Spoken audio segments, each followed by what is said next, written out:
argumento o artigo 403 do Regimento Interno da Casa para apresentar questão de ordem que vai reforçar os termos que Sua Excelência senador Cássio Cunha Lima aqui esboçou na tribuna.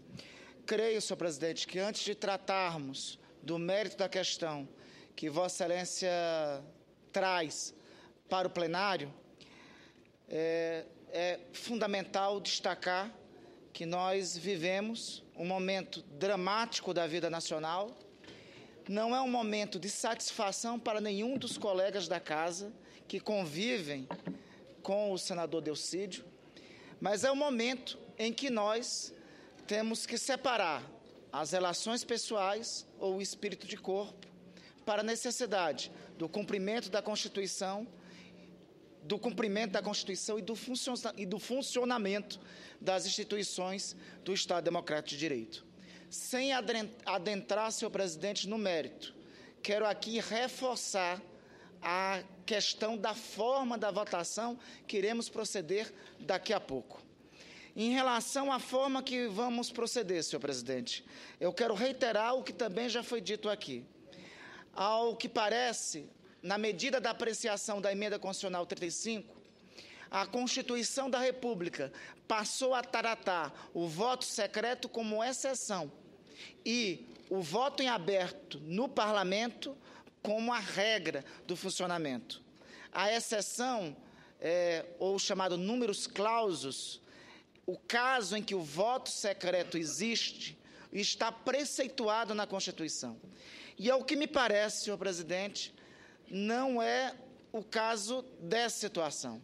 Veja, senhor presidente, que à luz, o texto da Constituição anterior, à luz do artigo 53, parágrafo 3º, anterior à Emenda Constitucional 35, dizia o seguinte: os deputados e senadores são invioláveis por suas opiniões, palavras e votos. Parágrafo 3º.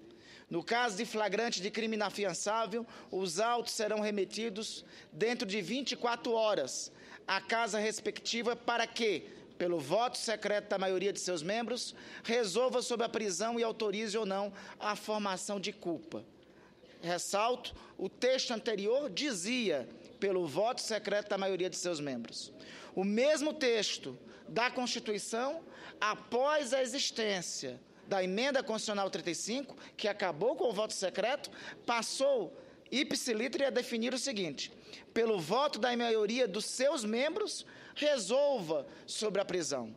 Fica patente que o texto constitucional seguinte superou o instituto do voto secreto, trouxe em definitivo o voto aberto para todas as causas, para todas as situações, e o voto secreto passou a ser a exceção no texto constitucional.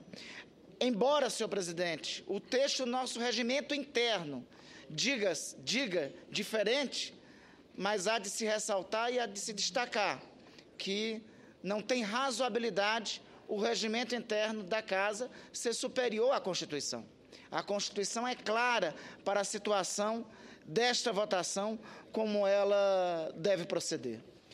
Senhor presidente, o legislador infraconstitucional, quando assim decidiu, nós do Congresso, membros do Congresso Nacional, quando decidimos pela abertura do voto, pelo fim do voto secreto, compreendemos que a regra dos atos do Parlamento é pautada por expressa determinação constitucional pelo princípio da publicidade.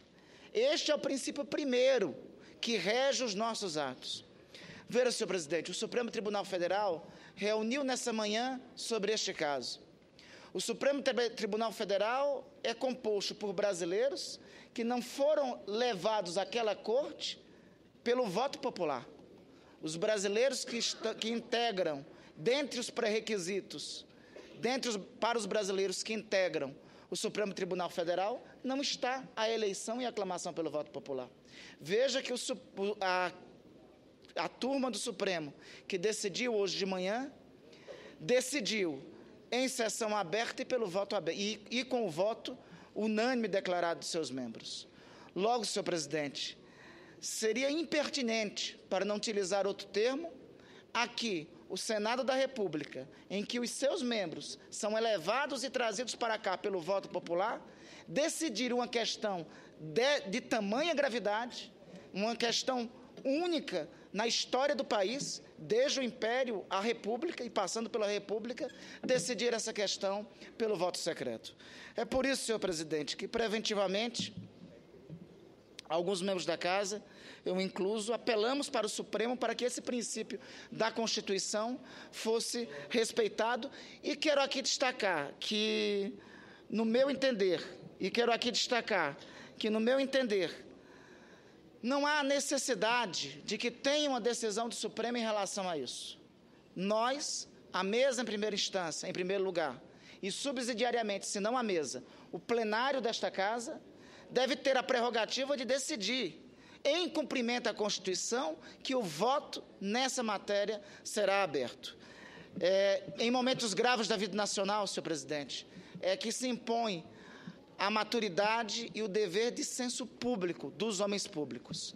Nesta Casa, somos 81 senadores imbuídos de uma das funções, no momento de hoje, no dia de hoje, na hora de hoje, imbuído de uma das nossas funções mais dramáticas e difíceis. Mas é diante deste momento e diante do que a Constituição nos diz, e antes de adentrar o mérito dessa questão, que quero aqui ressaltar e reiterar os termos que já foram ditos aqui anteriormente pelo senador Cássio, que essa matéria, à luz da Constituição, que é quem deve nos guiar, deve ser votada e apreciada na Casa pelo voto aberto.